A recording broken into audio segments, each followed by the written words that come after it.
Oke, halo semuanya. Selamat datang di Elite Trading Class Batch keempat. Perkenalkan, saya Andrianto, selaku founder dari Cuan Terus, bakalan memandu kalian dalam materi minggu ini. Jadi, hal yang bakalan kita pelajarin minggu ini, yang pertama ada di persamaan persepsi, psikologis trading, money management, serta mengenal candlestick. Dan nanti di akhir session, kita bakalan coba praktek di market, serta membedah user interface yang ada di Binance. Jadi buat teman-teman yang belum paham, nanti feel free buat tanya aja dan open discussion dua arah supaya nggak ada yang miss. Yang pertama, persamaan persepsi. Trading atau perdagangan yang akan kita bahas di Cuan Terus dalam materi ini adalah perdagangan aset digital cryptocurrency, di mana nggak hanya cryptocurrency, kita masuk ke market futures atau leverage, di mana modal kita bisa kita leverage atau kita kalikan dengan meresikokan likuiditas yang ada di modal kita. Jadi perdagangan yang akan kita lakukan itu adalah perdagangan yang berisiko tinggi, di mana cryptocurrency sendiri merupakan hal yang baru di dunia investment, dan baru 1 tahun ini, 1-2 tahun kebelakangan aja mulai dilirik oleh institusi serta dipercaya oleh publik. Nah, kita selaku tim Cuan Terus merekomendasikan agar para teman-teman semuanya menggunakan uang dingin atau cold asset, bukan uang yang digunakan buat kehidupan sehari-hari atau kepentingan hutang dan lain-lain. Jadi benar-benar duit yang benar-benar free buat belajar atau investment di kripto sendiri. Psikologis trading. Psikologis trading adalah kunci dalam keberhasilan kita melakukan open position atau aktivitas trading. Profitable traders itu selalu menjaga mind dan feel-nya clear ketika open position. Mereka pasti bakalan disiplin dalam money management serta plan TA untuk keberhasilan trading dia. Jadi buat teman-teman sekali lagi, money management serta perasaan kita itu sangat penting dan itu bakalan mempengaruhi psikologis kita. Sebelum jump to the market, pastikan kalian memiliki optimisme yang tinggi. Ketika ragu, mending jangan. Dan ketika masuk position sendiri, pastikan sudah memiliki plan, di mana plan itu terdiri dari entry di mana, stop loss di mana, target profit di mana. Reason to buy apa, reason to short apa, itu harus lebih detail. Dan ketika kalian memenuhi ini semua, keyakinan kalian itu pasti bakalan lebih tinggi sendiri. Dan bagian yang paling penting, money management. Jangan pernah all in. Kalau teman-teman pakai isolate, itu batasan kita kan menggunakan leverage yang kecil, di mana isolate sendiri itu merupakan metode leverage yang di mana saldo kita atau likuidasi kita itu dipengaruhi oleh leverage. Namun kalau di cross leverage itu kita bisa leverage rata kanan nggak apa-apa, asalkan risk ratio atau modal yang kita gunakan itu nggak lebih dari 3%. Jadi misalkan saldo teman-teman $100, maka total open position, mulai misalkan mau main 3 koin dan dibagi beberapa entry, itu maksimal yang boleh digunakan 3%.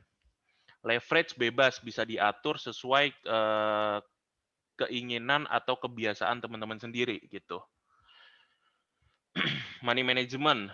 Money management ini juga menjadi salah satu elemen yang sangat penting dalam dunia trading, khususnya dalam trading futures. Karena ketika money management salah, teman-teman bakalan kena likuidasi ataupun kena stop loss, itu saldonya bakalan mungkin berkurang sangat banyak. Jadi nggak ada chance buat merecovery loss yang terjadi di plan sebelumnya.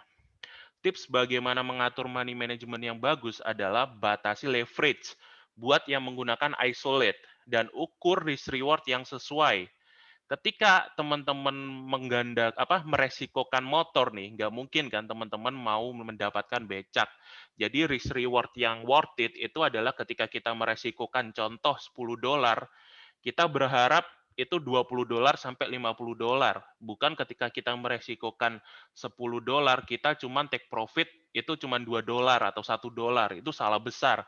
Trading yang seperti itu bakalan berjalan di tempat aja, susah growth-nya. Ketika teman-teman oke lah, katakan menang trading palingnya 10 kali buat scalping. Namun ketika kena stop loss 1 kali, semua itu sirna gitu loh. Sama aja.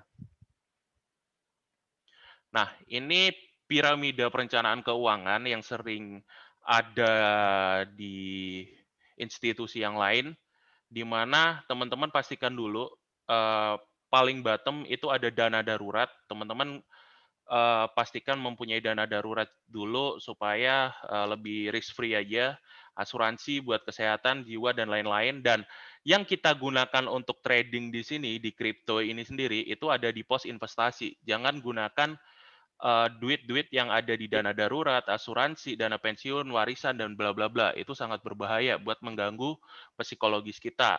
Apalagi sampai ada yang utang atau titip dana, itu salah besar gitu loh. Dan itu bakalan mempengaruhi di psikologisnya. Jadi di sini kami merekomendasikan supaya teman-teman memiliki perencanaan yang matang terlebih dahulu sebelum jump to the market. Ibaratnya ketika kalian pergi perang nih, kalian udah latihan dulu nih bekalnya yang apa yang mau digunakan, habis itu memetakan market dan bla bla bla, itu harus matang terlebih dahulu. Jangan pernah mau pergi perang nih, ternyata senjata aja nggak bawa gitu loh.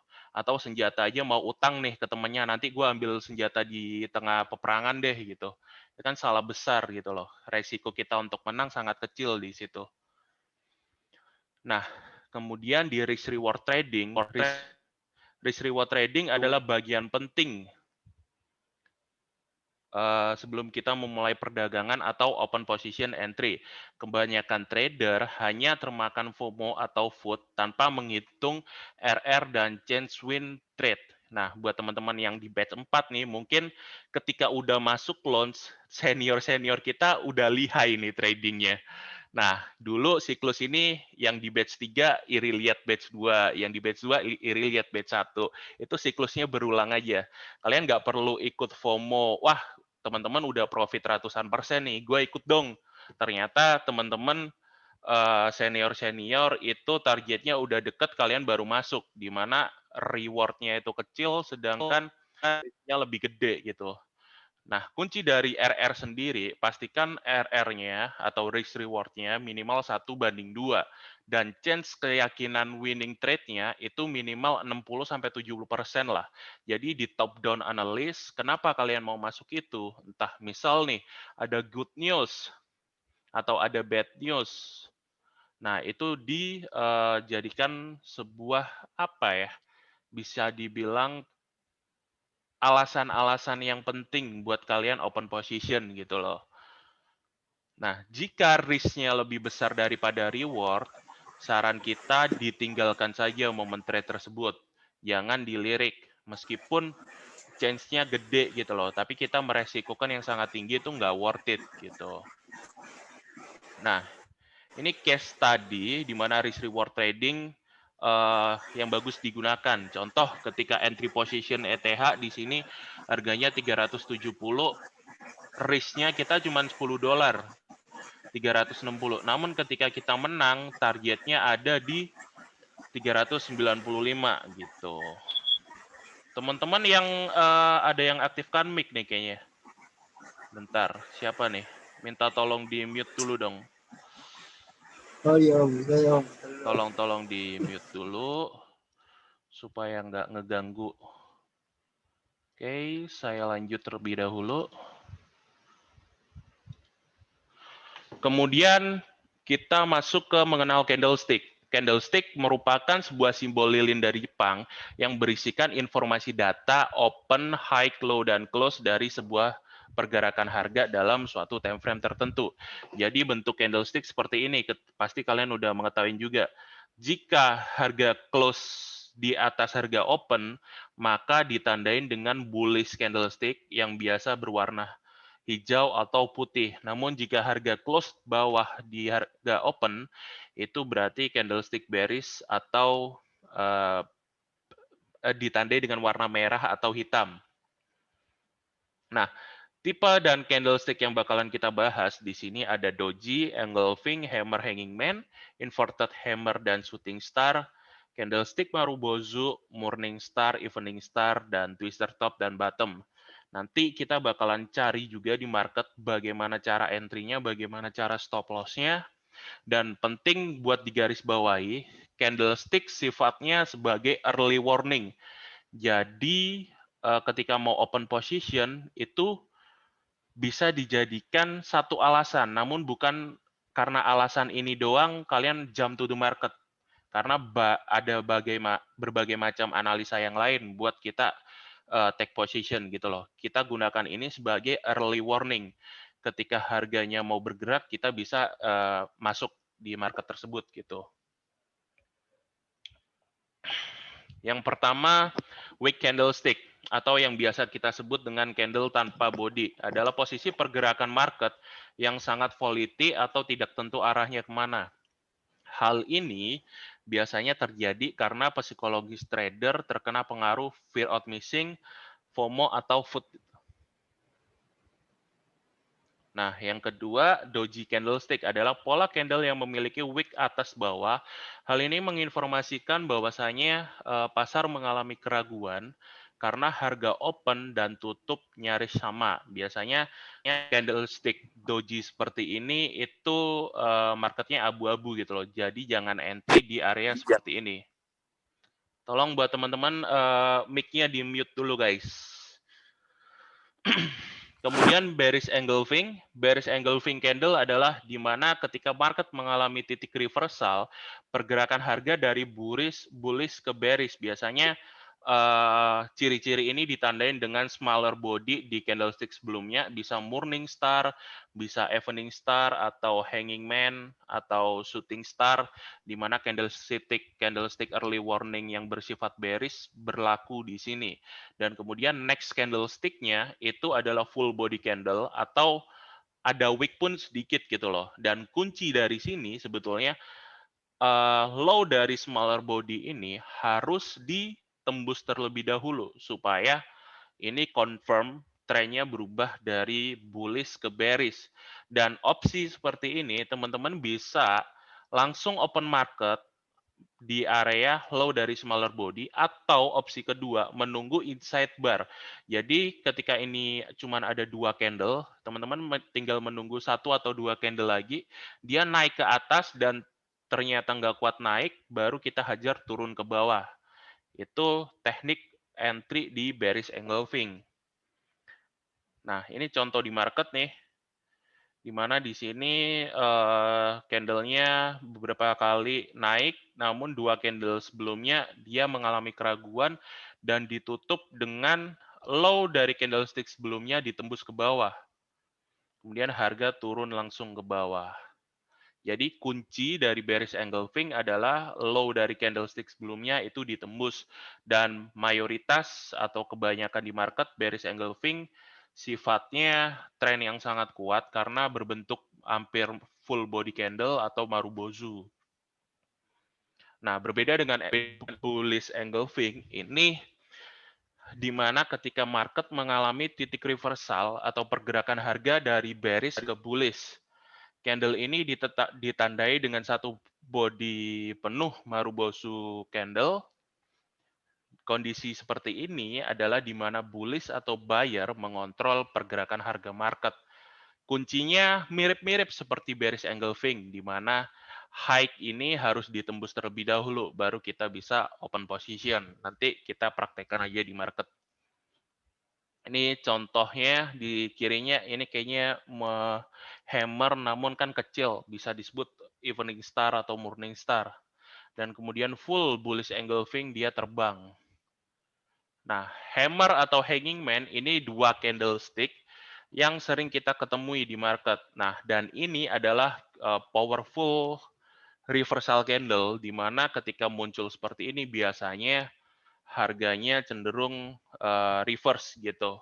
Namun balik lagi, ini sifatnya early warning. Jadi kita tinggal menunggu high dan low-nya, mana yang ditembus terlebih dahulu bisa kita open market. Karena ketika marketnya misal ini bearish ya, bearish dulu, kemudian ada hammer. Hammernya warna merah, harusnya kan turun ke bawah. Namun kalau high-nya itu ditembus, itu tetap dia bakalan lanjut naik ke atas. Ada kok contohnya di market tadi udah saya tandain.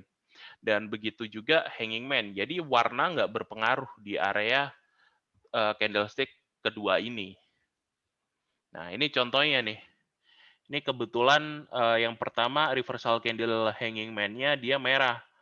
Low-nya ditembus, membentuk fake out, kemudian langsung ke bawah. Nah, yang di bawah sini, ini hammer-nya warnanya merah, namun dia naik ke atas. Jadi, yang perlu digarisbawahin adalah warna dari candle tersebut enggak terlalu penting, namun low dan high-nya itu menjadi kunci utama dari market seperti ini.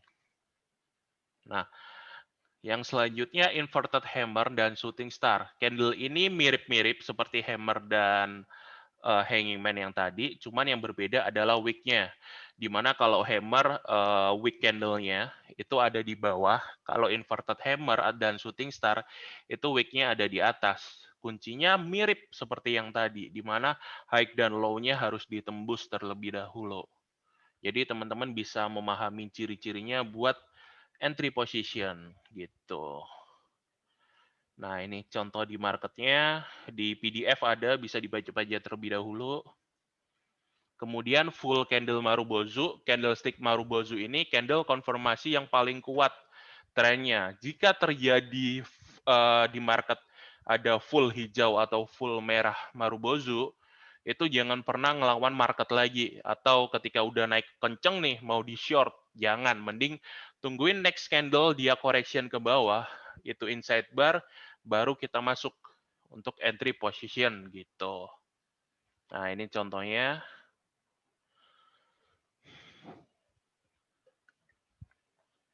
Kemudian Morningstar, candlestick seperti ini adalah candlestick early warning. Biasanya ketika tren udah mulai, misal bearish, dia udah mungkin 1 atau 3 hari, kemudian dia jenuh nih. Kemudian muncul candlestick Morningstar seperti ini, atau ketika scalping, muncul nih candlestick Morningstar seperti ini, kalian perlu waspada karena reversal pattern tinggal menunggu reversal pattern itu Marubozu atau hammer atau bullish engulfing, maka trennya langsung berubah gitu. Yang perlu dijaga di Morningstar adalah topnya harus ketembus terlebih dahulu. Dan basic support dan resisten, ketika resisten ditembus, pasti mayoritas, mungkin 80%, di retest kembali. Jika confirm, kita bisa entry position di situ, dan stop loss-nya ada di low dari Morningstar. Nah, ini contoh. Trennya udah bearish, naik, fake out, turun lagi. Ternyata kan di sini jenuh, nggak mau turun lagi, dan dia langsung naik ke atas. Kuncinya ada di high bearish candle-nya. Nah, berbeda dengan evening star, candlestick evening star pattern ini adalah kebalikan dari morning star, di mana kita tinggal menunggu low dari high candle bullish-nya buat entry position. Ini contoh di marketnya seperti ini. Kuncinya ada di low candle bullish. Oke. Kemudian twister top dan twister bottom. Candlestick ini merupakan candlestick reversal yang sering keluar juga. Biasanya dia sejajar. High-nya itu nggak terlalu beda jauh lah. Ketika muncul twister top atau twister bottom, ini chance buat dia reversal cukup tinggi seperti hammer dan hanging man. Jadi kita bisa entry position di area high atau low-nya tersebut, tinggal menunggu konfirmasi candlestick setelahnya. Oke, trade what you see, not what you feel. Jadi buat teman-teman semuanya yang udah bergabung di Cuan Terus, saya ucapkan selamat datang. Semoga Cuan Terus menjadi fasilitas kalian untuk menjadi trader yang lebih baik, tidak menggunakan perasaan, namun menggunakan logika serta keilmuan yang bagus buat entry position. Kita bakalan coba masuk ke market buat ngejelasin apa yang kita pelajarin teorinya tadi. buat teman-teman yang ada pertanyaan bisa ditulis dulu atau disimpan, ketika kita udah praktek di market bisa ditanyakan. Oke. Kita bakalan share dulu. Ini contoh-contoh di market nih. Kita mulai dari bullish engulfing. Bullish engulfing sendiri di sini ada di area ini yang gua tandain pakai jari. Dia awalnya di sini ada candlestick seperti morning star dan evening star, namun volumenya cukup tinggi dan dikonfirmasi dengan terbangnya atau jebolnya area high dari candlestick di sini. Nah, opsi seperti ini teman-teman sebetulnya bisa buy stop di area sini, di area yang putih. Misalkan ketika mau buy stop, risk reward-nya teman-teman open di area putih, stop loss-nya itu di low ini, di low candle seperti ini. Namun, ketika percobaan pertama, mayoritas market bakalan menolak gitu loh. Ketika bakalan menolak dan bakalan meretest terlebih dahulu, membuat inside bar. Nah, yang dinamakan inside bar adalah area high sebelumnya yang menjadi resisten, ketika ini udah breakout, bullish engulfing, di retest terlebih dahulu. Di sini ada beberapa kali retest, 1, 2, 3, 4, malah sempat fake out. Nah, cara mencari inside bar yang pertama bisa menggunakan klasik support dan resisten, di mana resisten yang sebelumnya menjadi support. Nah, contoh di sini area putih ini atau area orange ini menjadi sebuah support. Oke. Sebuah resisten, sebuah resisten, dan ketika di retest, mayoritas bakalan menjadi support. Ini berdasarkan klasik support dan resisten. Yang kedua, bisa menggunakan harmonic support dan resisten dengan menggunakan Fibonacci. Ketika menggunakan Fibonacci, mencari support, itu adalah menarik dari low-nya, last low-nya di sini nih, last low, kemudian ke last high-nya. Atau bisa narik di ini, apa namanya, dari, bentar, connection saya putus. Bisa menarik dari high dari candlestick-nya. Jadi nariknya dari bawah ke atas. Nah, ke high-nya di sini. Kalau dari harmonic support dan resisten, mayoritas harga bakalan mantul di area golden ratio 0,618. Jadi ada dua metode, saya ulangin dua metode dari classic support dan resisten dan harmonic support dan resisten. Oke, ini contoh di bullish engulfing. Jadi kita ada dua metode di sini, di mana kalian bisa entry position ketika langsung breakout, berarti di scalping aja, take profitnya di mana? Di area resisten. Nih, di sini kan ada beberapa kali resisten, bisa take profit di situ. Atau menunggu lebih apa ya, menunggu supaya lebih yakin dan stop loss-nya jelas gitu. Stop loss bisa di area sini. Ini di bullish engulfing.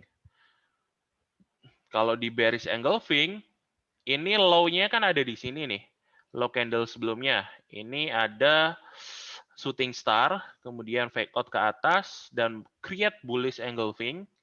Nah, opsinya mirip-mirip seperti bullish engulfing, bisa langsung short ke bawah, namun lebih bijak dan lebih apa ya, nyaman, itu menunggu di retest terlebih dahulu. Jadi low-nya di sini di retest, kemudian dia continue turun. Nah, position seperti ini bisa open position short, dan stop loss-nya itu ada di high-nya di sini. High-nya di sini nanti ditambahin dengan ATR. ATR apa itu? Volatility market. Kita bakalan bahas di materi indikator lah. Nah, take profit-nya bisa di area demand-nya. Current demand-nya kan ada di sini nih beberapa kali di apa namanya? Di retest dan mantul. Diindikasikan dengan beberapa kali wick di sini. Nah, di sini beberapa kali retest, naik, dan kemudian continue turun. Gitu.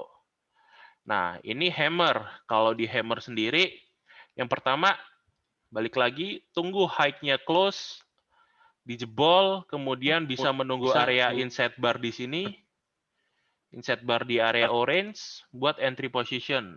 Dan mayoritas kalau, apa namanya, hammer, candle-nya bakalan kuat naik ke atas. Kemudian shooting star juga sama, nunggu low-nya ditembus lebih dulu. Di sini low-nya kan ditembus nih. Namun dia create inset bar dulu di area sini, bisa masuk di sini, kemudian turun ke bawah. Kalau hanging man seperti ini.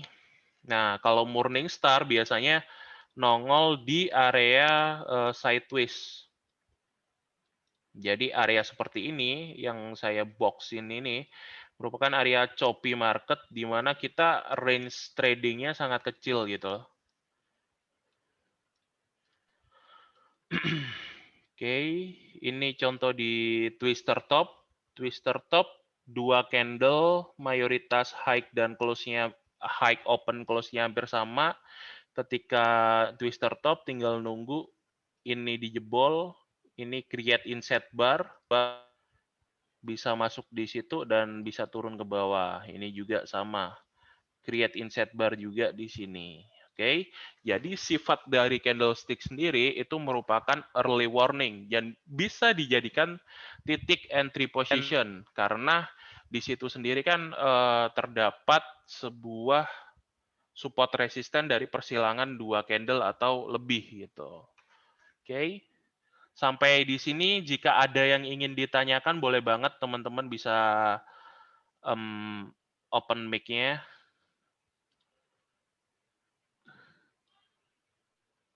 Kalau mau ada yang ditanyakan boleh banget. Halo, Cap. Thank you Halo. presentasi ya. Ini Heri mau nanya. Baca-baca itu kalau hammer itu semakin kecil bodinya semakin kuat, itu bener nggak sih? Apa gimana body dari itunya, candle-nya? Sebetulnya kalau di market sendiri, menurut opini saya ya, bentuk dari hammer itu sama aja seperti itu. Yang membedakan dia gede bodinya atau kecil bodinya adalah volatility market kan. Namun tetap kunci dari candlestick tersebut itu high dan low-nya yang bakalan jadi acuan utama, Her. Jadi cuman sebatas early warning. Kayaknya kalau masalah gede itu bakalan nggak kuat, kecil bakalan kuat, itu cuman mitos deh kayaknya. Oke. Thank you. Setahu saya nggak ada penelitian khusus soal itu deh. Setahu saya ya. Mau nanya. Boleh. Insight bar itu lebih jelasnya yang kayak gimana, Cap ya? Oke. Ini udah baca-baca di internet kayak beda aja penjelasannya sama Cap. Ini insight bar nih, contoh. Ini tadi kan. Contoh gua hapus ya. Gua share screen lagi. Bentar. Share screen. Oke. Insight bar itu ini. Contoh kita ambil yang bullish engulfing ya. Ini kan bullish engulfing, Kit. Bullish engulfing. Di mana kita sepakat kan kalau bullish engulfing tren dia naik itu sangat kuat, betul? Betul. Nah, dua option yang kita miliki sebagai trader adalah kita bisa masuk di sini, di high-nya ini. Gua kasih tanda merah coba. Ini option pertama, ya kan? Kita bisa aja, wah ini bullish engulfing, berarti next bakalan kuat naik dong, gitu. Kita bisa naik, bisa entry position, namun kondisi seperti ini adalah kondisi FOMOIS, di mana kita takut ketinggalan momen. Oke. Position yang kedua, kita bisa menunggu area inside bar. Inside bar itu di mana? Itu di area sini. Ini kan ada high dari candle sebelumnya. Kelihatan nggak? Kelihatan. Yang bawah ya? Yang garis putih nih. Nah, yang dinamakan inside bar itu ini, Kit. Jadi, benar ini dia bakalan kuat naik, namun lebih afdol dan risk reward-nya lebih terukur ketika kita menunggu di area putih ini. Contoh nih, ketika kamu nabrak di area merah, oke, berarti kan stop loss yang ideal adalah di low candle yang ini kan? Iya. Nah, Oke, ketika misalkan nabrak di situ nih, nabrak entry positionnya di sini, coba saya ganti orange. Stop loss yang ideal minimal di bawah candlestick yang garis putih ini, atau saya coba ganti garis kuning deh. Stop loss yang ideal. Nah, target profitnya kita coba ngarepin last high-nya ini deh. Last high-nya ini coba kita harapin sebagai target take profit kita. Oke, anggaplah di sini. Oke, ini plan yang pertama. Basic plan yang pertama, Kit, itu ketika lo nabrak, lo bakalan dapat profit 15%. Namun, ketika lo salah atau gagal, profit lo bakalan, lo bakalan loss 16%. Based on risk reward, ketika lo menang, lo dapat 0,95, tapi ketika lo kalah 1. Kan berarti nggak worth it. Dan itu pun kita nggak bakalan yakin juga dia bakalan langsung ke sini kan. Jangan-jangan ketika lo nabrak di sini lo malah cut loss. Karena dari high di sini turun ke bawah itu ada 3.000 poin gitu loh. Bakalan mengguncang psikologis kita juga kan. Betul nggak? Betul. Namun ketika kita sabar menunggu inside bar di area putih, kita coba case tadinya long di sini. Oke. Ketika kita take profit, kita dapatnya 22%. Dan ketika kita loss-nya 11%. Based on risk reward kan 1:2. Reward-nya 2, risk-nya 1. Dan ini worth it dicoba. Reason to buy-nya apa? Sebelumnya ada candlestick bullish nih.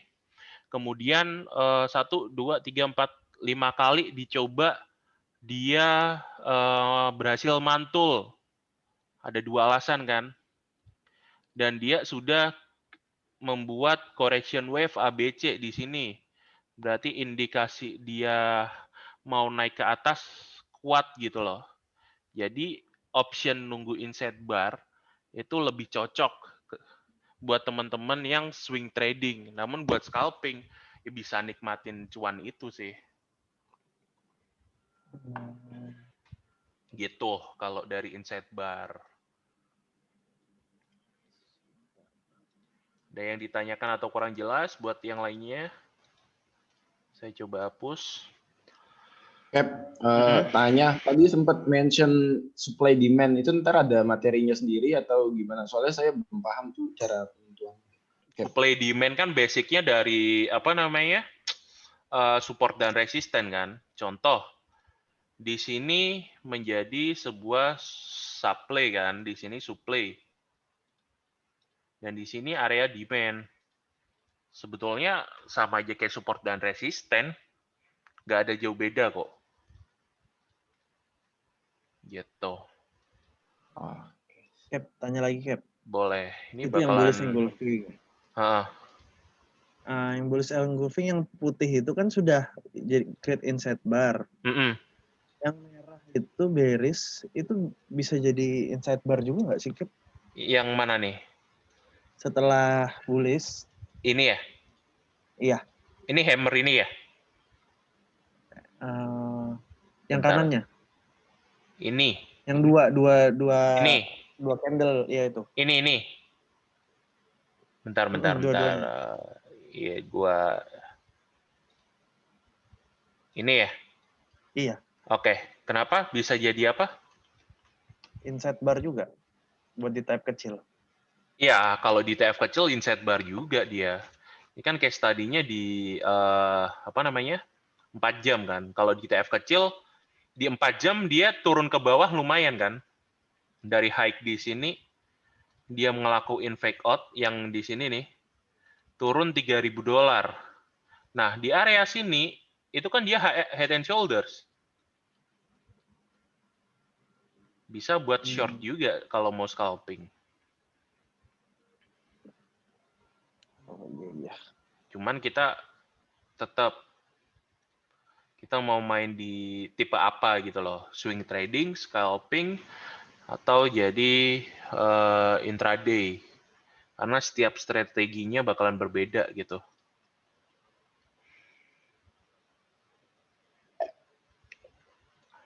Oke, ada lagi? Yang lainnya?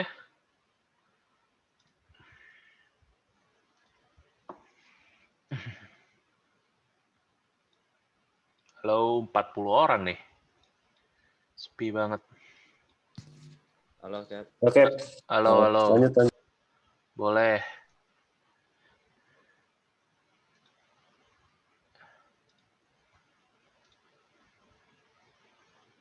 Halo? Halo, gak ada suaranya, bro. Halo, Cap. Ya. Tadi ada yang ngobrol jadi di ini dulu. Kalau Oke. misalkan konfirmasi kayak misalkan Morningstar itu kan tadi kayak misalkan kita harus nginiin si Haiger-nya dulu kan, yang sebelum jadi Morningstar. Kadang kan suka kita nggak tahu nih marketnya kayak gimana, nentuin konfirmasinya tuh gimana. Kadang kan Morningstar bisa nge-pack out juga kan. Betul. Halo? Ya kayak gitu. Gimana kata? Kadang suka ketipunya tuh pas misalkan ini udah Morningstar, udah pede nih, misalkan si harga mau naik. Ternyata di pack out jadinya turun. Dia habis pack out terus naik gitu ya. Nah, gitu. Oke. Ini contoh Morningstar kan. Berarti ketika kita dia break di sini, coba gua kasih tanda orange, kita kan bisa buy di sini kan, bisa buy di sini atau dia nunggu dari insight bar dulu. Insight barnya di mana? Di sini dari klasik SNR-nya ada di sini nih. Coba gua tanda di insight bar. Kemudian last high confirmation. Kemudian ini last low support. Oke. Nah, tadi yang ditanyain gimana? Ya, kena pack out dulu, terus kita pakai pasang stop loss nih misalkan. Karena kan ya kasarnya ini yang baru bagi yang mungkin saya juga baru gitu kan. Dan biasanya stop loss misalkan dari 3%, ya kasarnya 100% kan stop loss dari modal. Oke. Nah, kadang kena wicks-nya itu kan udah kena wick, dia langsung mantul ke atas. Oke. Ya. Gitu. Kalau kita teman-teman di Cuan Terus menggunakan stop loss-nya seperti ini. Jadi ini kan ada last low support-nya. Itu di harga berapa nih? Coba call out price label-nya di harga 34.100 lah ya. Oke.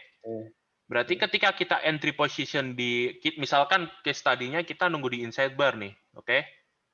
Berarti kita taruh entry-nya atau risk reward-nya itu di last low-nya dulu. Sorry.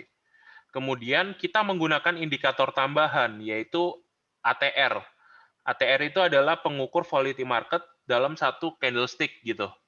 Nah, di ATR sendiri, gua gunain yang ATR, itu inputnya dia 20, periode 20, kemudian kita menggunakan SMA. Di sini, itu ada angka 1639. Berarti stop loss-nya di sini 1639 tadi ya, 39. Berarti di sini. Oke. Kalau metodenya seperti ini, kita entry position-nya berarti dinaikin, bam. Kita nggak gampang kena fake out, bro. Dia bener turun buat create inset bar. Nih. Kemudian dia naik lagi. Nah, lebih bagus kayak gini, lo pernah kena fake out di koin apa, dan kira-kira di mana, biar kita bisa breakdown sih. Sering sih. Contoh. Kemarin nggak di ini. Bentar. Kayak kemarin CRP kalau nggak salah. CRV USDT ya. Time frame berapa? 1.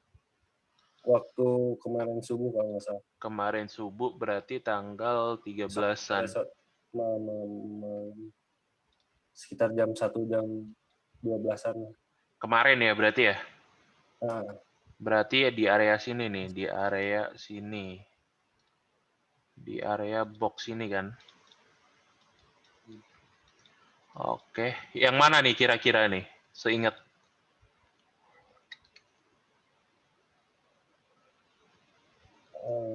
Ini cap yang kalau misalnya di time frame-nya 13 Januari 21 jam 12. 13 Januari 21 jam 13. Jam 12. Hah? 13 Januari 21.00. Oh, yang ini berarti nih. Yang ini ya. Nah itu doji terus nge-wick atas. Ini kiri. ya? Kiri lagi. Kiri ini lagi kan? cap. Ini Terus 13.00. 13.00 ini. Di sini 13 time frame 1H. Heeh. 13 Januari 00.00. Ini 00.00 ini twister bottom nih. Tuh bawah lihat deh 13.21.00. Ini twister bottom kemudian doji. Nah, ketika kita bahas ini twister bottom pun ini merupakan inset bar dari twister bottom itu sendiri. Yang ini. Ini inset barnya. Bahkan entry-nya bisa dinaikin dikit ini harusnya. Kita ambil entry-nya di area ini support. Bisa dinaikin, kemudian metode trading seperti ini, stop loss-nya pastinya ada di bawahnya twister bottom itu sendiri, di area sini berarti, kurang lebih. Nah, targetnya minimal di area minimal TP1 di sini.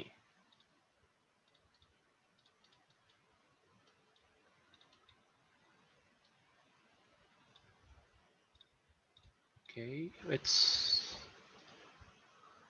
kebalik. Bentar. Oke, gini. Ini kalau 13 13.21.00 twister bottom, Bro. Atau lo mau share screen? Pakai HP sih. Pakai HP ya. Jadi intinya simpelnya gini aja, ketika lo mau mau entry position, pastikan stop loss-nya itu last low-nya, candlestick last low itu dikurangin atau ditambahin ATR aja. Itu mostly nggak bakalan kena hit and run, dan ketika dia hit and run, misalkan kena nih, biasanya langsung reversal juga. Gitu. Nanya Cap, itu yang twister bottom, berarti kalau mau nyari entry-nya di low candle sebelumnya?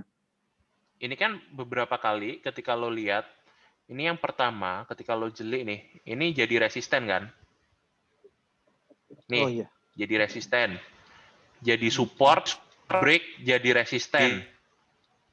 Di sini jadi support lagi, dan break di sini, itu lo bisa masuk di sini atau nunggu yang di area sini.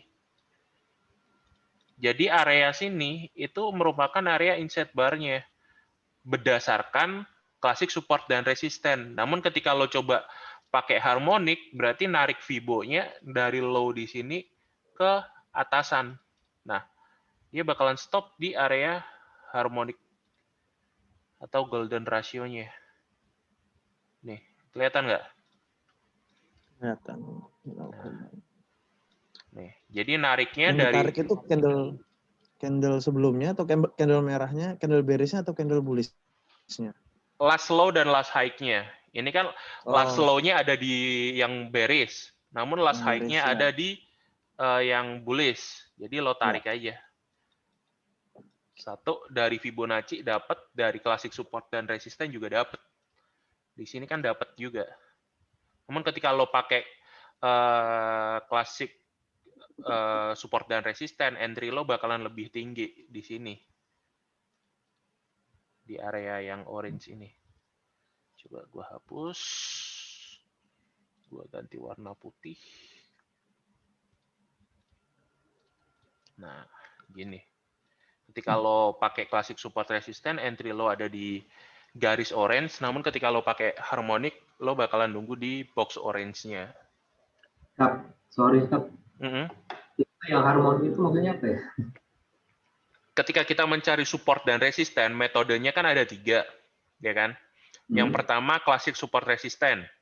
Classic support dan resisten didapatkan dari yang pertama, garis trend line, kemudian garis horizontal, atau dari classic chart pattern. Misalkan nih, contoh, bentar. Coba gua hapus. Dari classic chart pattern, ini ada ascending. Contoh di sini ascending. Ya kan? Support dari classic support dan resisten itu di area sini. Ini support. Dan resistennya, coba gua ganti warna merah, ada di sini. Ini berdasarkan classic SNR. Kalau harmonic itu menggunakan Fibonacci retracement, tarik dari last low-nya di sini ke last high-nya, dia bakalan mostly stop di area golden ratio Fibonacci, yaitu area 0,5 sampai 0,618. Di sini udah dijemput, langsung naik. Oke. Kalau dari dynamic support resistance, kita menggunakan moving average eksponensial. Bisa menggunakan area-area harmonik dari Fibonacci. Yang pertama 1, 3, 5, 8, 1, 3, 5, 8, 5, 8, 21, 34, 55, 90. Nah, jadi ini kalian area ini bisa digunakan jadi periodenya. Jadi moving average itu sendiri kan harga rata-rata dari periode yang kita input dibagi itu sendiri gitu kan. Nah, mostly area yang bakalan nge-catch pergerakan harga dari Bitcoin dan aset-aset kripto itu di area 21, 34, 55, 90. Jadi masukin periode ini itu nggak asal. Ini kan contoh 55. Coba kita turunin 21 deh. Nah, di sini pertama dia bakalan jadi resisten. Turun ke bawah, di retest. Jadi resisten. Nah, kemudian ketika ini udah jebol, dia bakalan jadi support di sini. Nih, coba saya ganti dulu. Awalnya di sini kan jadi resisten nih. Bentar saya box. Di sini dia jadi resisten. Namun ketika udah jebol, kemudian dia bakalan jadi support area EMA 21-nya. Nah, ini yang dinamakan dengan dynamic support dan resisten. Harganya mengikuti dengan pergerakan tren yang sedang jalan, gitu. Nanti lebih detailnya ada di week kedua ini. Oke. Oke, teman-teman yang lain, barangkali ada yang ingin ditanyakan.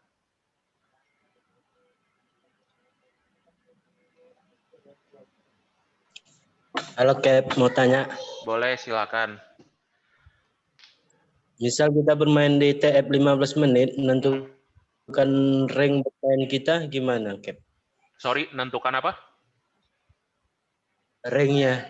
Ranknya apa? Area bermainnya. Oke. Rank bermainnya. Basically kan kalau kita ngomongin scalping, itu kita menggunakan time frame 1 jam untuk menentukan arah trend market. Oke. Misal trend market di 1 jam kita bullish, berarti kita tinggal turunin time frame ke 15 menit, 30 menit, atau 5 menit, itu boleh. Asalkan kalian udah jago di price action, dan mencari titik entry position dengan sejalannya arah tren bullish itu tersendiri. Jangan pernah scalping itu double position. Misal nih, habis long nge-short, habis long nge-short. Bisa-bisa entry position kedua dan ketiga itu kejegal semua profit habis. Jadi ketika scalping, ride the trend. Ketika trennya di 1 jam dan 4 jam itu bullish, ya udah scalpingnya long aja terus. Jadi buy on weakness. Ketika trennya bearish, berarti short the top terus gitu. Gitu. Paham atau kurang jelas? Paham, Cap. Oke deh, thank you. Yuk, teman-teman yang lain, barangkali ada yang ingin ditanyakan. Baru 1 jam nih, kurang lebih kita kelas. Jangan ragu-ragu buat bertanya, karena ini kesempatan kalian gitu loh, buat belajar, ngegali ilmu sebanyak-banyaknya juga. Halo. Halo, boleh? Ya, Cap, nanya dong. Boleh. Sebenarnya minta penjelasan sih. Kan gue ini betul-betul yang awam di futures nih. Betul. Cara mulai futures di Binance itu gimana ya, Cap? Oke deh. Sekalian kita ini ya, apa namanya, memahami user interface nih. Ini ketika coba kita masuk Binance, berarti kita masuk ke futures. Mayoritas teman-teman yang ada di loans itu gunakan futures market buat nyari duit. Oke, ini futures market. Coba di Ethereum. Nah, pilihan yang pertama ketika kalian misal mulai di futures market sendiri, pilihan buat nyari koin-koinnya itu ada di sini. Karena kita holding USDT, berarti kita mainnya di USDT M. Nah, koin-koinnya ada di sini semua nih. Kalian tinggal scroll atau mau tulis koin yang kalian cari, itu boleh. Oke. Yang kedua, yang saya bahas di money management tadi, itu fitur ini. Cross atau isolate. Oke. Perbedaan dari cross dan isolate itu adalah saldo yang digunakan untuk mengalihkan modal yang kita punya. Contoh, kalau di cross leverage, kita likuidasinya berdasarkan sisa saldo wallet yang ada di kantong kita. Namun, ketika di isolate, itu harga atau jarak likuidasinya bergantung dengan leverage yang kita gunakan. Oke? Sampai sini paham nggak? Paham. Oke, sip. Kalau di cross sendiri, lo mau ubah leverage-nya ke 100, misal di 100 nih, itu nggak bakalan ngerubah likuidasinya nih. Likuidasinya nggak bakalan berubah.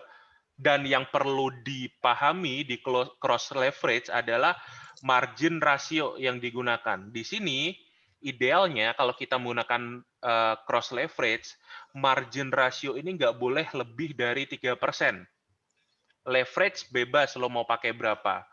Konsep dasar dari leverage sendiri itu semakin gede leverage-nya, cost yang bakalan digunakan itu semakin murah. Contoh nih, kita bakalan nge-short ETH di harga 1.220.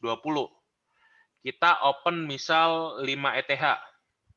Ketika kita mau open short di sini, ini kan ada cost-nya. Itu $61 kan? Dengan leverage 100 kali. Coba kita turunin ke 50 kali. Cost-nya bakalan 2 kali lipat. Cost-nya berubah jadi $122. Oke? Paham nggak? Oke. Berbeda dengan isolate. Kenapa? Masih kurang paham. Bagian mananya? Yang ininya sih, jadi kan masukin price, tuh price-nya tuh up price yang kita nge-short tuh maksudnya price di saat kita nanti mau jual atau price sekarang, terus size-nya tuh maksudnya apa ya, Cap? Oke. Kalau dari price sendiri, itu kan dari misal technical analysis kamu mau ngejual Ethereum. Kalau di Binance Futures ini, kita bisa melakukan 2 perdagangan. Jadi kamu nggak perlu owning koin terlebih dahulu buat ngejual atau nge-short market. Jadi kita cuman perlu owning atau holding USDT buat entry position. Itu sudah cukup. Dan di future sendiri bisa berdagang 2 arah. Mau naik, kamu bisa untung. Mau turun, kamu bisa untung juga. Beda dengan spot market. Kamu harus punya saldonya terlebih dahulu, baru bisa ngejual kan. Nah, kalau untuk dari 120 ini adalah misal contoh dari resisten Ethereum sekarang. Misal contoh Ethereum sekarang resistennya ada di high di sini nih. Misal di harga 1.215. Nah, size ini berdasarkan kamu pengennya ngejual atau nge-short Ethereum seberapa banyak gitu loh. Di informasi di bawah sini, misal ketika kalian ingin nge-short Ethereum di 1215, itu kamu dikasih kesempatan buat nge-short maksimal 292 Ethereum. Cuman ketika lo all in di sini, bakalan over leverage banget kan? Dan over margin juga. Dan cost per kalian nge-short itu ada 24. Misal kita open short di sini. Ini udah ke pending. Gitu.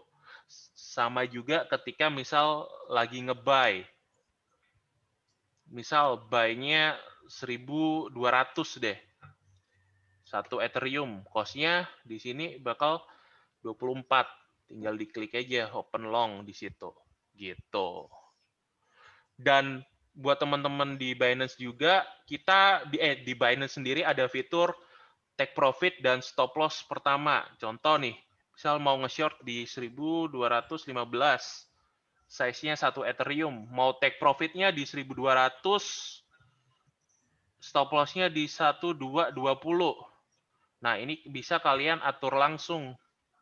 Dan di open orders itu udah kelihatan. Jadi mau ditinggal tidur, kayak mau ditinggal aktivitas, ketika technical analyze kalian betul seperti ini setupnya, itu bakalan risk free. Maksudnya nggak perlu mantau-mantau, udah bakalan jalan sendiri gitu loh. Gitu.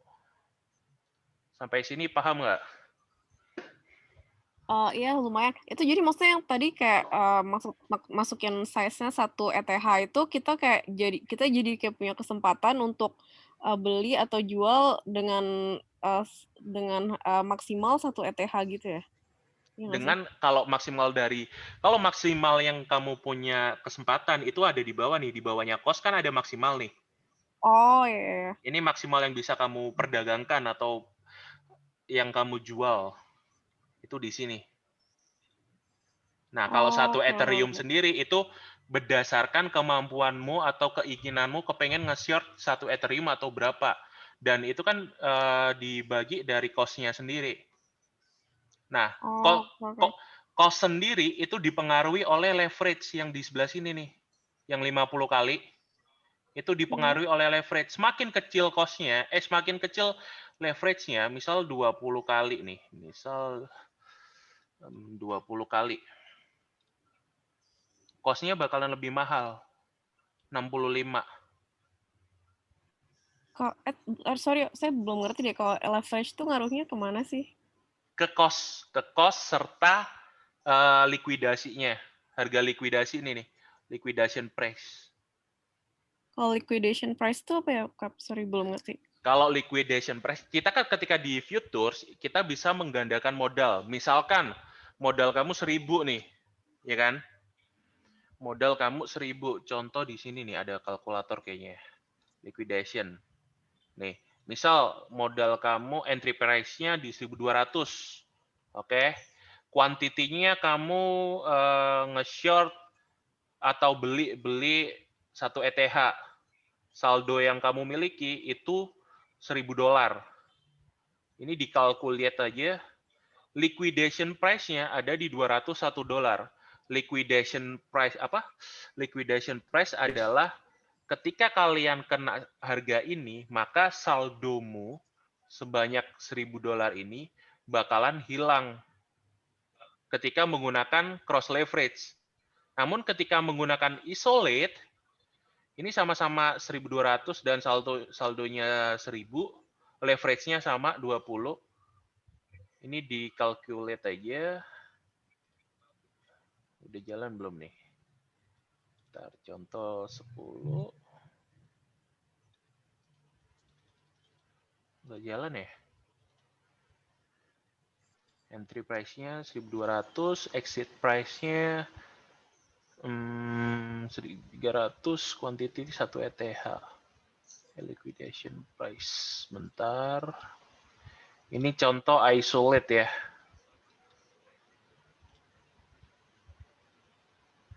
Liquidation price.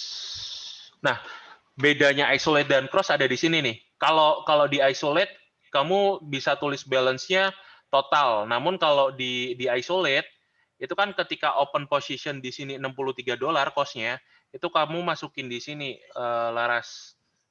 Di sini entry price-nya 1.200, quantity-nya 1, masukin balance. Balance adalah 63 kan. Atau marginnya mau di up itu boleh. Misal di 63 atau 100 deh.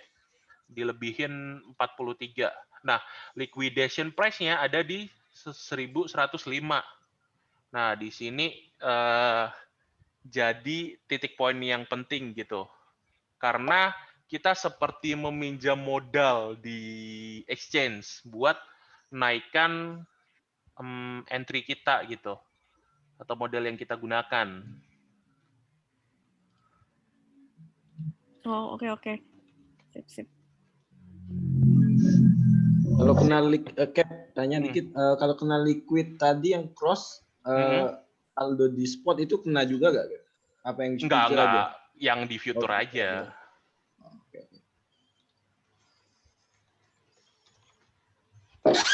Cap. Yup. Teman-teman di Cuan Terus biasanya pakai yang cross apa yang isolated biasanya, dan kenapa itu alasannya kenapa ya? Cross dong. Mayoritas cross sih. Kenapa? Lebih simple gitu loh. Kalau di isolate, misal di isolate nih, misal liquidation lo tipis gitu, lo harus menggunakan nanti bakalan ada fitur plus di sini buat nambah margin dan menjauhkan likuidasi. Namun ketika di cross itu lo lebih fleksibel aja. Misal kita maksimal open 115 kan. Ya kita tinggal batasin aja. Kita mau open position ETH di sini mau apa namanya? Size-nya 20, tinggal dibagi-bagi aja gitu. Misal 2 dulu, 3 dulu atau 5 dulu. Namun kalau di isolate lo harus nambah margin kan. Kurang fleksibel. Dan perbedaan yang paling mendasar adalah ketika isolate yang dijaga itu leverage. Oke, kalau isolate yang dijaga leverage. Kalau cross yang dijaga adalah margin ratio. Itu yang paling penting. Jadi kalau kalian pakai tapi kalau margin ratio-nya, sorry, kenapa? Kalau margin ratio-nya tuh nggak boleh lebih dari 3% gitu ya tadi ya? Betul. Kalau cross nggak boleh dari 3%. Idealnya malah 1-2% itu boleh lah. Contoh misalkan nih, kamu punya saldo $1.000, lo kalikan 2 atau margin ratio 2% kan berasa lo bisa open position punya duit $2.000. Itu udah cukup gitu loh.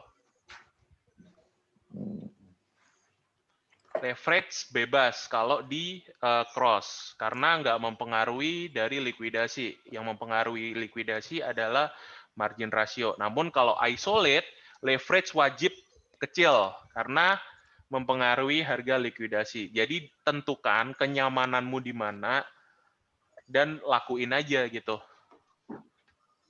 Oke. Gitu. Aku ambil minum bentar ya. 3 menit lah. Bentar ya. Oke, siap.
Halo, halo. Halo. Halo, Cap. Ya, halo. Siapa tadi mau tanya lagi nih? Saya mau tanya, Cap. Boleh, boleh. Lanjut, Cap. Siap.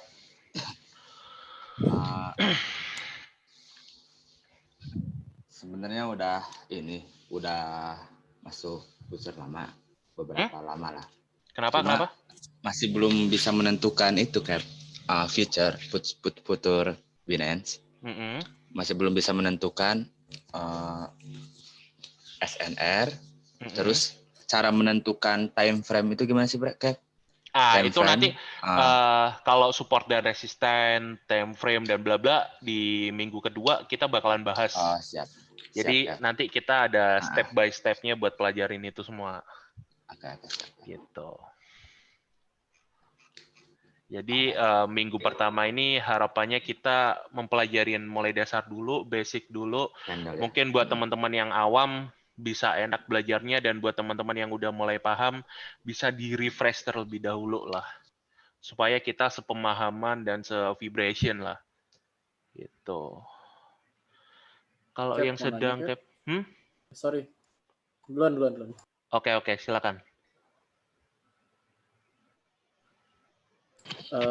Boleh tolong jelasin ini nggak yang entry-entry-nya? Kalau limit sama market mungkin udah paham ya, tapi stop limit, stop market sama trailing stop boleh tolong dijelasin juga. Oke, ini kebetulan aku sengaja open position short dan long buat pasangin trailing stop. Oke, jadi buat gunain fitur trailing stop di Binance itu kalian open posisinya di close. Kemudian pilih yang di pojok ini trailing stop. Nah, call bet rate itu adalah position di mana misal nih, kalian aktivasi harganya di 1215. Ini kalian nggak perlu isi pun nggak masalah. Ketika kalian nggak diisi, berarti harga saat ini trailing stop kalian bakalan aktif juga gitu loh. Dan call bet rate ini berdasarkan misal mau nge-close yang long nih kan, ketika harganya bergerak dari price range ini ke bawah sebesar 0,9% atau 11 poin, berarti di sini anggap 1% nih. Activation price-nya bisa sekarang atau nanti bebas. Misal bakalan ke-trigger di harga 12.11. Nah, ini size-nya, available-nya kan satu ETH. Itu tinggal di close long aja. Nah, ini bakalan jadi ke-trigger nanti ketika harganya dari 112 ini ke-trigger dan harganya bergerak turun 1%, dia bakalan otomatis close. Namun ketika case study-nya dia naik terus nih, misal naik, berarti trailing stop ini ngikutin naik. Karena sifat dari trailing stop itu adalah dynamic, mengikuti pergerakan harga. Gitu. Paham nggak? Oke, jadi kalau lu parnoan dan mau take profit bisa pakai ini dong ya sebenarnya. Sebetulnya trailing stop ini digunakan ketika trennya lagi kuat naik atau turun dan kalian coba memaksimalkan profit yang kalian miliki gitu. Bisa gunakan trailing stop sendiri. Karena sifatnya, balik lagi, dia dynamic, ngikutin pergerakan harga, seperti moving average atau dynamic support dan resisten, gitu. Oke, paham, Kak. Thank you. Sama-sama. Callback itu 1% itu gimana, Cap, maksudnya? Nah, callback 1%. Callback rate ini kan kalau di Binance itu berdasarkan percentage kan. Kalau di Bybit berdasarkan USD. Nah, kita bakalan hitung nih, misal hike dia di sini. Contoh gue kasih garis horizontal. Kalau dari entry, Cap, contohnya, Cap, jadi enak. Kalau dari entry sendiri nggak bisa sih kalau long. Ngitungnya kalau trailing stop ini dari supportnya, ini kan support nih. Ya kan? Range dari support dan resisten di sini itu 1,5% nih. Oke. Berarti volatility-nya kita anggap bakalan di harga $18 move dan 1,53%. Berarti di sini itu 1,5 cukup gini aja. Activation price tinggal lo atur. Misalkan bakalan aktif di harga berapa, itu bisa lo atur atau nggak usah diatur pun nggak masalah. Tinggal di sini close long aja. Nah, ini bakalan otomatis langsung nyala ketika kalian open. Gitu.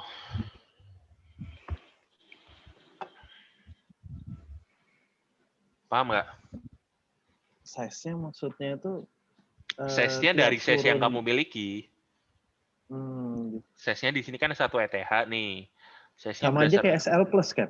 Iya, kalau SL Plus kan di sini. Misal nih, misal ini udah 1 ETH, kita kepengen take profit di harga 1230. Kita entry-nya kan di 1180, SL Plus-nya ada di 1205. Confirm. Ketika kita take profit dapat $50, namun ketika stop loss bakalan tetap untung $25. Ini SL Plus. Bedanya SL Plus dengan trailing stop, SL Plus bakalan dia paten di situ aja gitu loh. Dia bakalan di sini doang. Mau dia naik kenceng tetap di sini. Namun ketika trailing stop loss lo itu bakalan mengikutin.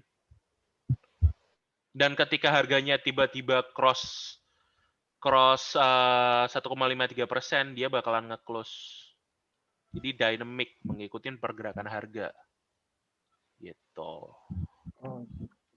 Berarti kalau misalnya itu kan callback-nya 1,5%. Nah, terus kalau misalnya kita isi 1% aja, berarti masih ada 0,5% yang sisanya gitu ya? Enggak. Kalau callback rate-nya ini, misal nih, harganya 1.200. Callback rate tadi kalau buy USD kan $18. Amit-amit tiba-tiba crash dari 1.200 ke 1.185. Nah, di situ stop loss lo bakalan ke trigger. Jadi bukan ada sisa 3%. Jadi bukan ada sisa 0,53%. Kalau lo isi 1% berarti ya buy USD-nya $12 gitu. Oke. Oh iya. Oke. Jadi lo ekspektasinya nih, lo bakalan pasang ini berdasarkan amit-amit ketika ada crash berapa persen, itu lo pasang nggak masalah. Jadi nggak ada sisa. Ini callback rate itu lo sendiri yang tentuin. Oh iya. Oke. Apalagi nih user interface yang nggak paham atau soal materi malam ini yang nggak paham boleh ditanyakan terlebih dahulu. Jadi bagusan yang mana itu, Cap? Trailing atau SL Plus? Iya, trailing stop atau SL Plus? Kalau misal tergantung penggunaannya sih, mana yang bagus ya tergantung penggunaannya. Ketika trennya lagi bagus seperti ini, trailing stop bisa digunakan. Namun ketika entry position-nya baru gerak $5 nih, misal lagi lagi nge-short nih 1193. Lo harganya turun 1180. Nah, ketika lo ragu ini bakalan turun lebih jauh dan takutnya naik, berarti SL yang manual seperti ini bisa digunakan dengan SL to entry aja. Jadi SL plus atau SL to entry ya seperti ini. Namun ketika range-nya udah jauh, udah gerak dari 1180 gerak ke 1220-an, trailing stop worth untuk digunakan. Tinggal penyesuaian dan penggunaannya aja. Mana yang cocok gitu.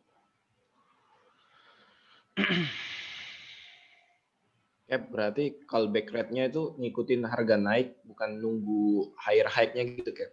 No. Callback rate itu lo yang tentukan. Misal supportnya ada di 1000 kan. Misal supportnya di 1000, harganya sekarang 1100 nih. Dan range di situ 1%, ya udah lo pasang 1%. Ketika drop ke bawah itu bakalan nge-trigger trailing stop lo itu gitu. Nah, ketika dia nggak kena gitu loh, cap, terus dia naik lagi. Nggak mungkin nggak kena. Maksudnya udah ke-trigger tapi stop loss-nya nggak kena, terus dia callback rate-nya ikut naik sesuai harga itu ya. Iya, kalau trailing stop itu sifatnya dia dynamic, ngikutin terus harganya. Beda kalau SL Plus dia stop di situ terus gitu. Oke. Thank you, Cap. Sama aja kayak logikanya ini nih. Coba gue share ya. Di Binance nggak kelihatan sih. Nah, contoh aja ini nih. Moving average ini. Moving average ini seperti trailing stop. Misal entry lo ada di sini.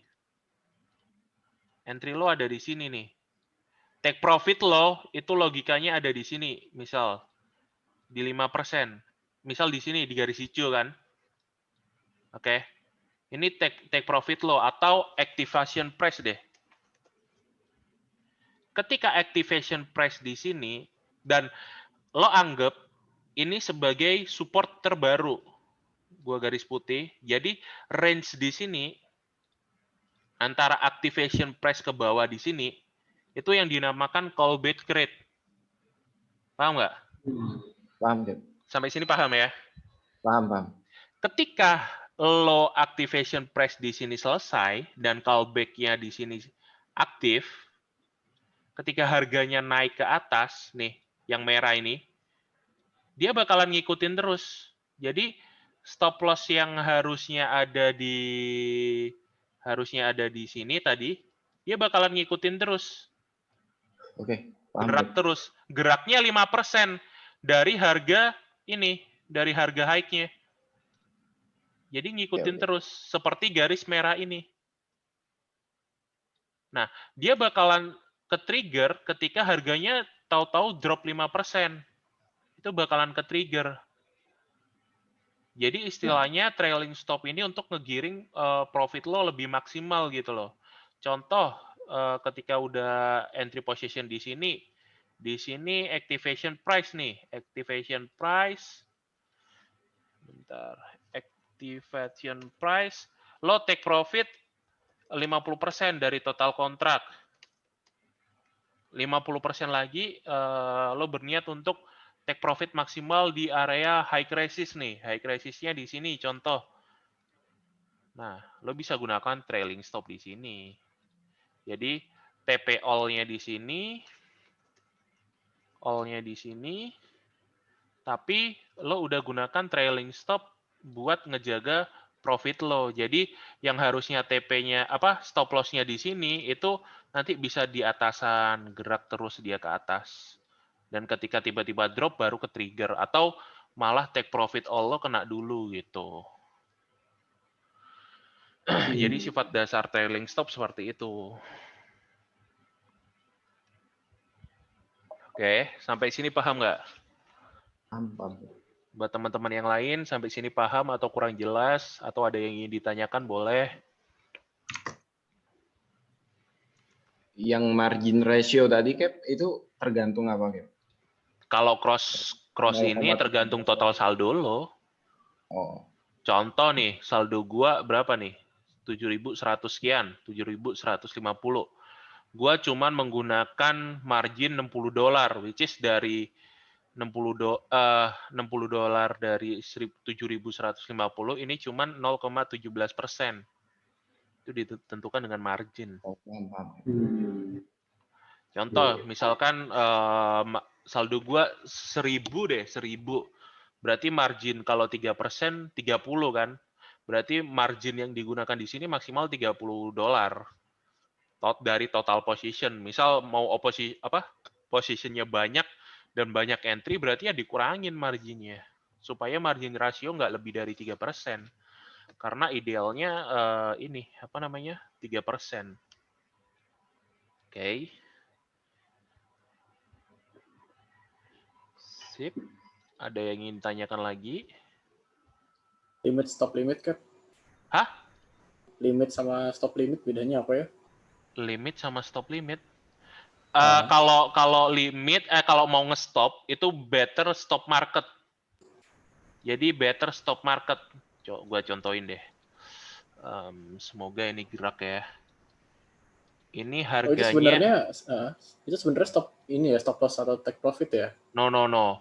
Ketika open, misalkan nih open stop market, jangan stop limit. Kalau stop limit di Binance gak bakalan ke trigger, jarang banget ke trigger karena ada activation price terus lo ngantri. Better stop price. Jadi misalkan harganya 1.100, oke? Ketika harga di situ lo mau nge-short ETH 0,01 deh. Open short. Don't show. Oke, kita tunggu. Ini kan masih ke trigger. Masih antri nih. Nah, jadi ketika harganya nanti 1.211, lo bakalan nge-short ke bawah. Jadi nunggu ke trigger, bakalan nge-short ke bawah. Bukan langsung open position. Bedanya di situ. Misal ketika TA lo mau ini, ketika nge-break ini dia bakalan naik ke atas. Berarti ya tinggal diatur aja 1.222. Size-nya mau berapa? 0,01 ETH.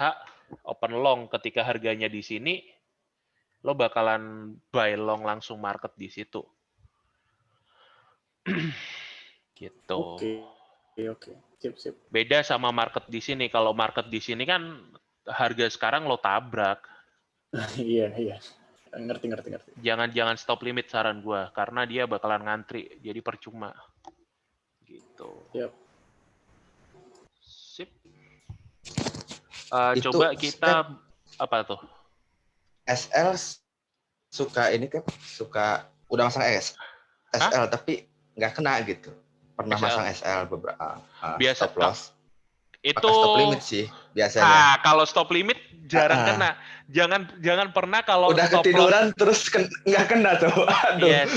Karena sifatnya stop limit itu seperti trailing stop. Jadi activation price-nya di berapa, habis itu stop limitnya berapa, lo ngantri dulu, nunggu orang ngebeli atau ngejual stop limit lo itu, baru ke trigger. Kalau nggak ada yang ngejual atau ngebeli dan position di crash market, itu bakalan sia-sia, nggak bakalan ke trigger. Oke. Paham? Paham, oke. Oke. Berarti jangan pakai stop limit ya? Yes, stop market aja nggak apa-apa. Fee-nya nggak jauh beda kok. Dan ini contoh money management plan yang gua sharing tadi di grup kan. Kalian bisa atur aja di sini. Contoh nih, saldo awal kalian 100 atau $500 deh. $500. Nah, di sini langsung otomatis marginnya kita gunakan 3%. Berarti margin yang boleh kalian gunakan itu $15 per hari itu dengan saldo kalian $500. Oke. Dan kalian bisa gunakan ini update tiap hari supaya kalian nge-track record kalian mulai dari trading di cuan terus ini atau nanti kedepannya gimana, itu bisa digunakan ini. Jadi per hari contoh tulis aja profit $10. Berarti result harian kalian 2%. Dan di sini auto compounding. Ini contohnya plan-nya using compounding. Jadi profit digulung terus sampai equity-nya growth 300%, berarti 1.500 baru withdraw modal nggak masalah. Dan risk-nya kalian atur sendiri. Misal nih modalnya di sini udah 510, risk maksimal hariannya $5. Nah, di sini bakalan ngurang 1%, dan di sini udah udah auto 505, jadi nge-compound. Jadi per hari kalian tinggal atur aja profit dan loss-nya. Kalau di Binance sendiri per jam 9 pagi itu baru ke-update. Dan margin di sini yang paling penting nih. Ini jadi catatan penting buat kalian. Margin jangan lebih dari $15. Ini kalau menggunakan cross margin ya. Cross margin, leverage rata kanan atau leverage berapapun bebas. Kalau leverage kalian lebih kecil, berarti size yang kalian gunakan lebih kecil juga. Karena balik lagi, size tergantung dengan cost size itu tergantung dengan leverage. Kalau kita menggunakan cross leverage, kita bisa menggunakan metode ini. Namun ketika mau pakai isolate, bisa marginnya 20% atau 50% nggak masalah. Cuman leverage-nya yang dikecilin. Leverage-nya berarti 3%. 3 kali atau 7 kali. Margin mau digedein bebas. Jadi beda metode aja. Mana yang betul, mana yang salah, itu nggak ada. Tergantung keinginan dan kenyamanan kalian. Jangan pernah dengerin omongan orang-orang lain lah. Atau disindir grup-grup lain, wah ngapain lu leverage gede, gitu. Sip, sampai di sini ada yang ditanyakan nggak kira-kira?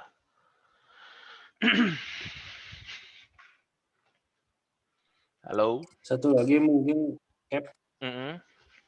Ya, kayak misalkan lihat teman-teman yang di cuan itu kan, yang di limit itu TPSL-nya jarang di checklist ya. Biasanya ya jarang pakai take profit atau stop loss gitu, stop limit maksudnya. Karena dari kemarin gue takutnya misalkan kayak ketiduran atau benar drop, terus ya kasarnya risk management juga lah. Kayak kemarin kan kena SL terus gitu. Apakah itu dari awal pas entry enaknya langsung dipakai kayak gitu, atau misalkan nggak usah, bagusnya gimana kan? Kalau gue misal mau ditinggal tidur atau aktivitas, ya gue centang pertama lah. Itu udah ada fiturnya, tinggal kita gunain aja. Namun kalau ketika lo mau mantau, bebas sih. Kalau gue saranin dipasang dari awal. Karena halo? Ya. Karena ini sih stop loss dan take profit itu penting. Yang pernah nggak diisi lah, lo nggak bakalan tahu kan, tiba-tiba ada vote atau market tiba-tiba crash atau tiba-tiba ngepump. Lo nggak bakalan bisa mantau market tiap menit, tiap detik juga kan. Berarti kalau misalkan ini ada bagusnya juga, kayak misalkan ya kasarnya risk management juga kan, daripada misalkan dari 3% dari saldo, kalau misalkan loss-nya dari 3% itu kan berarti 100% dari 3%-nya itu kan. Iya, betul. Contoh gini nih. Contoh nih, coba ya, share screen nih. Bentar. Share screen, contoh di BTC kali ya, Bitcoin USDT perpetual. Contoh di Bitcoin. Hapus. Contoh long di sini nih. Ngelong di area sini, orange, stop loss-nya ada di sini, area merah. Take profit-nya anggap di sini. Take profit di sini. Berarti trading plan-nya seperti ini kan. Ketika take profit, lo dapat 63%, 6,38%. Dikalikan, misal lo gunakan leverage 100 kali nih. Leverage, ya kan? Berarti result-nya kan 680%. Betul nggak? Iya. Risk-nya 2,72%. Leverage-nya sama, kali 100. Leverage. Result-nya minus 272%. Betul nggak? Iya. Ketika lo gunakan saldo $10 contoh nih. $10. Lo open position di sini, open position dengan saldo $10. $100 deh, $10 kecil banget. $100. Berarti ketika lo take profit, $100 lo ini dikali 680%. Berarti cuan 800. 580. Namun ketika stop loss itu, nah, dari sini kan udah kelihatan risk reward-nya berapa. Jadi ketika lo open position, lo udah tahu harusnya, wah kira-kira gue mau gunakan leverage berapa ya. Kalau lo ngerasa ini kegedean, ada dua option. Yang pertama, kurangin leverage-nya atau kurangin margin-nya. Misal kurangin leverage-nya aja deh. Sebetulnya sama aja karena berpengaruh sama size kan. Kurangin leverage-nya deh. Leverage-nya berarti berapa nih? Kalkulator dulu. 6,83 kali 50%.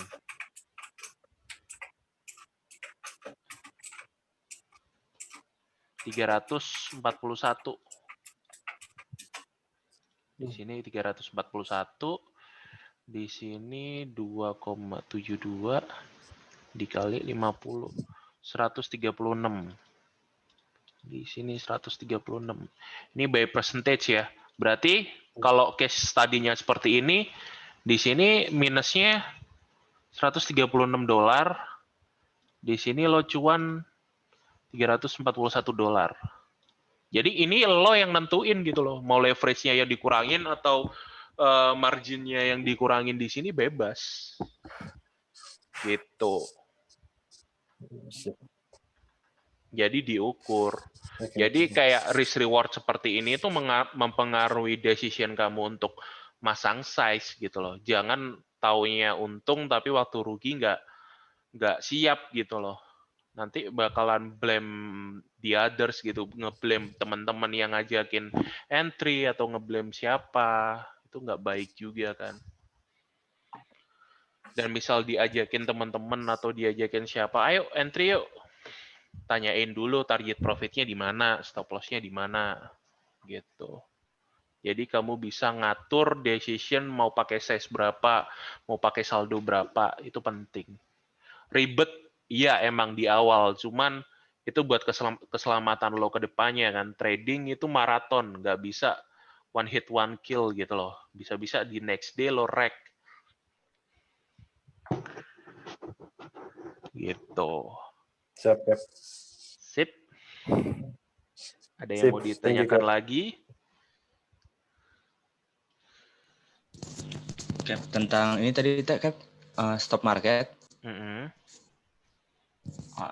Anda pernah tuh, misal nih kayak yang ETH buka di 1.100 misalnya kan udah profit, udah mulai profit. Nah, ini sorry, gua ini ya. Trailing stop yang kita pasang tadi itu jalan nih ternyata nih, lupa cancel. Yang Ethereum tadi. Ini tiba-tiba long gua kena close di trade history. Nih. Sorry, Cap. Nih, kena close long 102.03. Nih, trailing stop-nya jalan. Berarti gua marketin aja nih. Dah. Jadi trailing stop tadi berfungsi ya. Oke. Sip, lanjut yang tadi. Kedengeran nggak, Kak? Kedengeran. Oke. Nah, misal nih udah running profit. Nah, pas mencet stop market, niatnya kan mau SL gitu, fungsinya sebagai SL. Jadi dipasang misal di 1.000 kan udah jalan sebenarnya di 1.000, udah 1.200-an misal. Ketika kita pasang di 1.000 stop price-nya kan di all in ETH-nya. Itu malah ke sell itunya, posisi itu. Saya pasang di 1.000 tapi ke sell gitu. Makanya itu ini gitu. Mungkin ini mungkin ini bro, di sini kan ada open ada close ya nggak? Jangan-jangan lo open terus stop market, otomatis lo bakalan open new position atau nambah size. Pastikan kalau mau close position itu di bagian close. Jadi close-nya bisa limit market atau stop market atau trailing stop. Kalau option lo ada di open, itu bakalan nambah size sih. Mungkin kesalahannya di situ deh. Kalau mendengarkan case study dari barusan ya. Tapi kemarin di close sih, kayak di close. Pernah di pasang close ya, misal niatnya mau pasang SL, ketika diklik malah langsung ke sell. Iya dong, kalau stock market cap dia langsung Stock market. Kalau stock market ya langsung close di harga pada saat itu dong. Nah, kan jadi niatnya sih pasang SL 1000 gitu. Nah, pasang stop market, ketika diklik langsung kejual gitu. Makanya ya, udah nggak pasang stop market. Iya, kalau mungkin gini kayak dia udah harganya dia pasang stop marketnya di harga yang di bawah yang puncaknya kan. Di bawah. Ya, pasti, di 1000 gitu. Karena pengen niatnya buat stop loss cap gitu. Kan makanya saya pasang stop limit. Oke, gitu. Iya paham. Itu maksudnya. Gimana kan? Paham. Berarti intinya kurang teliti aja kan? Halo? Gimana kan? Intinya kurang teliti aja kan? Oh, enggak, maksudnya kalau buat pasang stop loss gitu, kira-kira stop loss itu masangnya pakai stop market atau stop limit? Harus kamu di ininya, maaf ya Cap ya, aku ini ya. Kalau misalkan yang di HP itu kan ada kolom stop loss sama TP. Ini ya kan? deh, gua coba open long ETH nih. Gua open long ETH 1. Nih. Ini kan di kolom website ini, itu kan ada TP atau SL for entry position. Lo ketik di sini aja. Misalkan mau stop loss, ini kan open position kita ada di 1105. Stop loss-nya anggap ada di 1190. Take profit-nya anggap di 1220. Nah, ketika kena TP, ini kan estimasinya kan kelihatan. Profitnya bakalan $14. Ketika kena stop loss, bakalan minus $15. Tinggal position di sini aja. Udah kelar. Ini langsung ke ini, ke daftar lah. Tuh. Gitu. Sekarang kan lebih simple. Atau pakai yang ini nih, fitur ini. Misal mau long ETH di sini nih $5. Take profit 20, stop loss 1189. Open long aja. Ini mau lo tinggal tidur, udah kedaftar stop loss entry dan take profitnya. Di awal berarti ya, Cap ya? Yes. Ini malah cuma $3 nih. Gua close ya. Soalnya udah di E dia. Sip, ada lagi yang ditanyakan?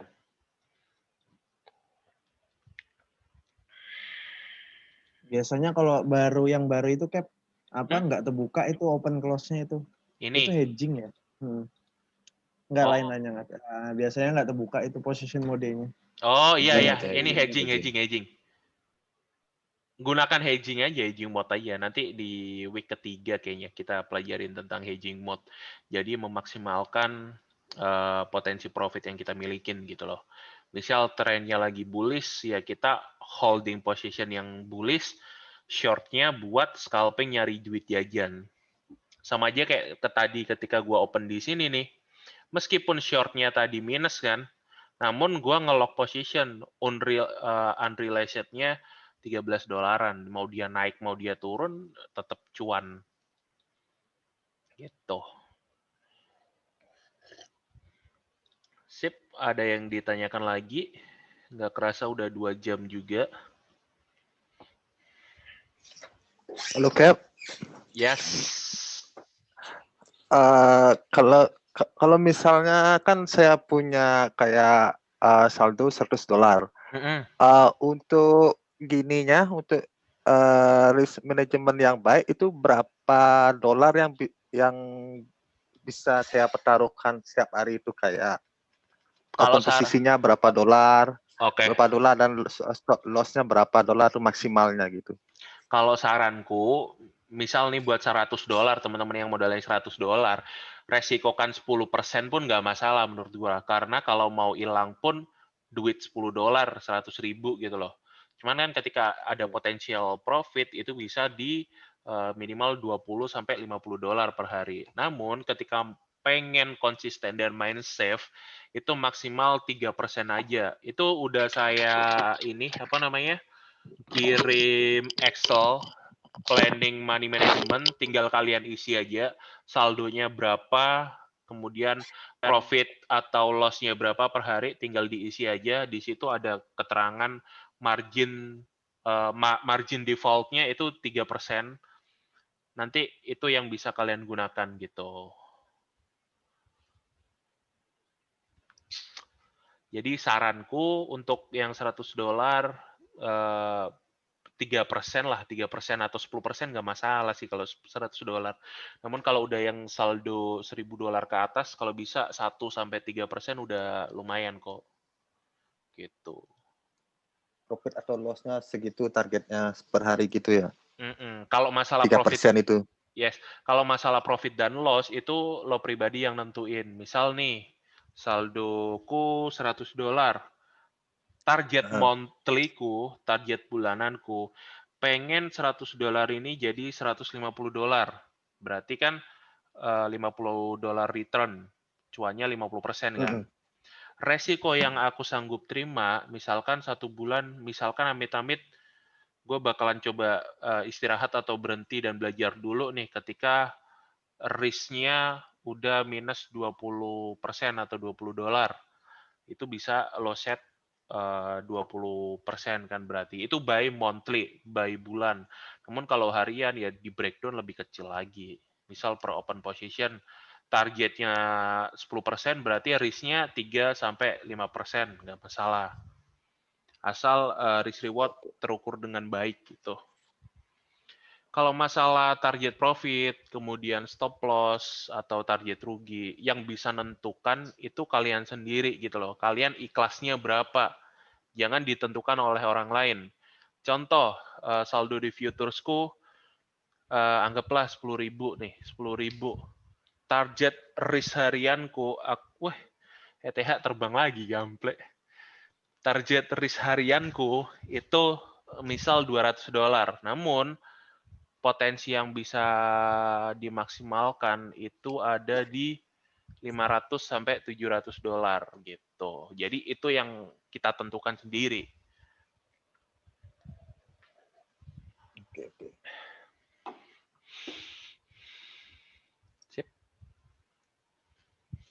Sip.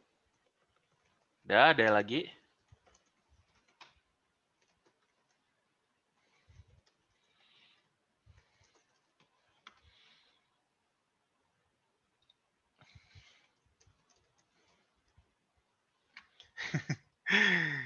Black profit ya harusnya ya. Ini soalnya di area time frame 1 menitnya ini kan ya lihat wave udah di E, mostly bakalan naik emang. Tadi makanya kan nyoba yang ngelong. Oke, kalau nggak ada yang ingin ditanyakan, mungkin kita akhirin ya. Foto kelas, Cap. Oh iya, foto kelas. Lu hampir lupa. Thank you, Om Heru. Buat teman-teman semuanya, boleh ini ya, open face ya, open kameranya ya. Kita bakalan foto di awal aja.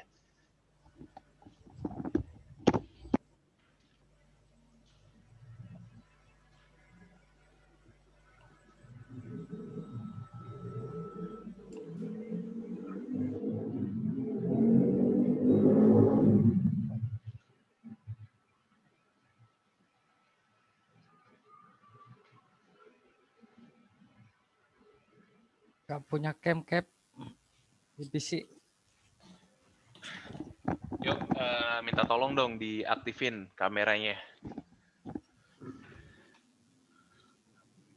Yang lain siapa tuh? Tiar, Cici Boy, Ken, Rivi, Prasetyo. Laras nih harusnya di open kayaknya, yang cewek tadi. Kayaknya banyak yang minta yang Laras kayaknya, Cap.